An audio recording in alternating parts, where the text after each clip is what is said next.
वो पान सवेरे में हाँ अच्छा वो ਬਾਬਾ ਸਾਹਿਬ ਜੀ ਤੁਹਾਡੀ ਸੋਚ ਤੇ ਜੈ ਭੀਮ। मेरा नाम प्रतिभा है एंड मुझे इंटरनेशनल और नेशनल अवार्ड मिले रिसर्च के अंदर। जब 10th के बाद +1 एंड +2 की कोरोना के टाइम तो इसमें मेरे मदर को एक डिसीज़ थी और डॉक्टर ने कहा था कि इसका इलाज नहीं है। तो फिर मैंने सोचा था कि अगर डॉक्टर साइंटिस्ट भी इसके अंडर है तो वाई नॉट मैं ट्राई करती हूँ इसको ढूंढने का कुछ। तो फिर मैंने रिसर्च करी कोरोना के टाइम के ऊपर और मुझे लगा कि ये जो चीज़ें हैं एक्सरसाइज से लेके मेडिसिन से लेके कुछ ना कुछ चीज़ें वो फ़र्क दे रही है मम्मा को। तो फिर मैंने वो सारी चीज़ें इकट्ठी लिखी, 40 से 50 पेजों का एक रिसर्च पेपर बनाया और फिर मैंने बहुत सारे टीचर्स को, यूनिवर्सिटीज़ वालों को सेंड किया। वहाँ से मुझे किसी ने कहा था कि इंडिया में अभी इसका कोई स्कोप नहीं दिख रहा है, ट्राई करो कि फॉरेन्स को सेंड करो। फिर मैंने फॉरेन के 1-2 प्रोफेसर्स को सेंड किया, उन्होंने मुझे बोला कि ये रिसर्च काफ़ी अच्छी है, आप इस कंपटीशन में पार्टिसिपेट करो 2-3 कॉम्पिटिशन्स के अंदर। तो फिर मैंने वहाँ पर कंपटीशन पार्टिसिपेट किया, लेकिन वो चैलेंज इतना था कि वहाँ सिर्फ 1000 बच्चा ही चुन होता है, अगर चुन भी होता है तब भी 50 अफोर्ड नहीं कर सकते, बिल्कुल भी नहीं कर सकते। तो उन्होंने कहा था क्योंकि आप हाई स्कोर है और उन्होंने मुझे एक नहीं मुझे 2 प्रोग्राम्स के अंदर दिया और दोनों में मुझे फ्री कर दिया एकदम। तो मेरे को वहाँ पर 50 लाख की स्कॉलरशिप मिल गई।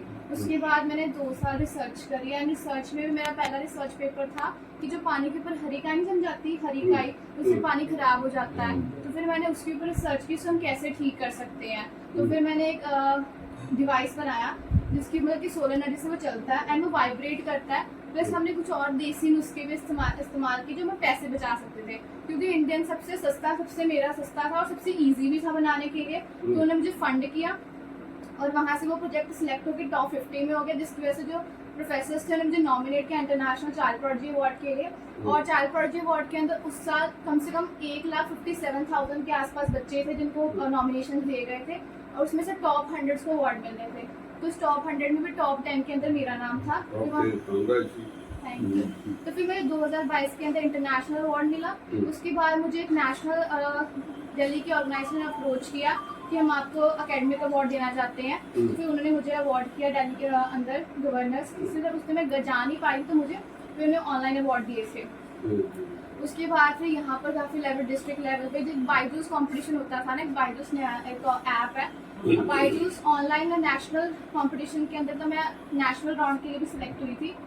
एंड उसके अलावा भी जैसे जब +2 एग्ज़ाम थे तो +2 में मैंने सुपर मेडिकल किया था, मतलब मैंने मेडिकल और नॉन मेडिकल दोनों इकट्ठे किए हुए हैं। तो उसमें मेरे 97.8% नंबर थे, तो मैं वो उस पर मेरा ऑल इंडिया मेरिट था। एंड उसके अलावा भी जैसे स्कूल की भी काफ़ी सारे अवार्ड्स हैं। यहाँ पर हमने बिजनेस स्टार्ट किया, जो बिज़नेस हमने अपने घर से स्टार्ट किया था वो इंटरनेशनल भी है कि वहाँ पर इंटरनेशनल बच्चे भी आते हैं, अलग अलग कंट्रीज़ के वहाँ पढ़ते हैं। साथ ही साथ हमने मुझे लगा था कि जैसे मुझे स्कॉलरशिप, क्योंकि मैंने यूएस के लिए अप्लाई किया था पढ़ने के लिए, तो यूएस के अंदर मुझे फुल फंड स्कॉलरशिप मिली थी, जस्ट मेरे फ्लाइट तक का खर्चा था और सिक्योरिटी डिपॉजिट थी। उसके अलावा मुझे कोई खर्चा नहीं करना था। मुझे 100% वाइल्ड से बोलते wild tickets international scholarship Arizona University ने दी थी। But due to personal reason मुझे था कि मुझे यहाँ पर आके काम करना है और मुझे मदर से भी अटैचमेंट है कि मुझे पहले उनको ठीक करना, उसके बाद जाना है, इसलिए वो मैंने डेफर करा दिया था, तो मैं वहाँ गई नहीं थी। तो यहाँ पर मैंने एक बिजनेस वेंचर स्टार्ट किया और एक ऑर्गेनाइजेशन थी, मतलब जैसे मुझे अवार्ड्स मिले या मुझे स्कॉलरशिप मिले, इससे बहुत सारे बच्चों को मिल सकते हैं, पर उन्हें गाइडेंस नहीं है।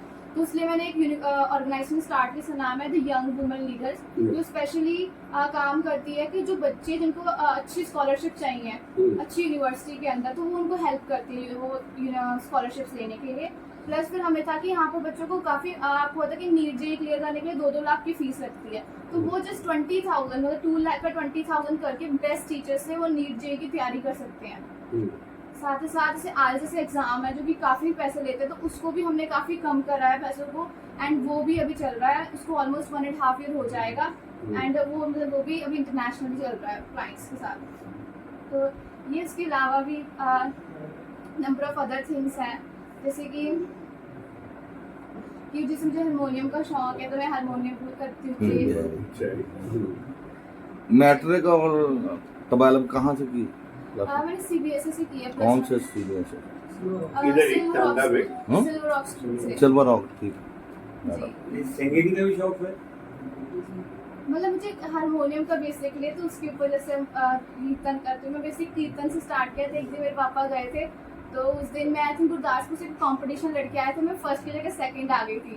तो मेरा मूड वैसे ही ऑफ था। तो मैं एक दिन पापा के साथ चली गई, तो पापा बजा डॉक्टर कुछ सिखा रहे थे, प्रोफेसर जो उनके थे जो भी हारमोनियम बजा रहे थे। तो पापा को वैसे घर आए तो उनको भूल गया कि ये क्या है। तो मैंने याद दिलाया कि पापा ऐसे नहीं ऐसे बजता है। उनको लगा कि इसको सीख सकते हैं, तो पापा मुझे रोज लेके जाते थे। ऐसे मुझे हारमोनियम सीखने का शौक लगा। फिर मैं हारमोनियम अपने मतलब की हॉबी के लिए प्ले करती हूँ, बट मुझे कीर्तन भी आता है। मैंने ऐसे कीर्तन कॉम्पिटिशन्स के अंदर पार्टिसिपेट किया हुआ है और वहाँ से भी ऑलमोस्ट मुझे फर्स्ट सेकेंड अवार्ड्स आते हैं। बहुत ਵਧੀਆ जी कहना मतलब कि 16 कला संपूर्ण साडी कुड़ी है गुड़िया, मैं चाहता हूँ मैं जहाँ गई हूँ पंजाबी च मैं ਜਨ ਪੰਜਾਬੀ ਨਿਊਜ਼ ਤੇ ਨਵੀਆਂ ਤੇ ਤਾਜ਼ੀਆਂ ਖਬਰਾਂ ਦੇਖਣ ਲਈ ਸਾਡੇ YouTube ਚੈਨਲ ਨੂੰ ਸਬਸਕ੍ਰਾਈਬਰ ਕਰੋ ਤੇ ਘੰਟੀ ਦਾ ਬਟਨ ਆਲ ਤੇ ਕਰੋ।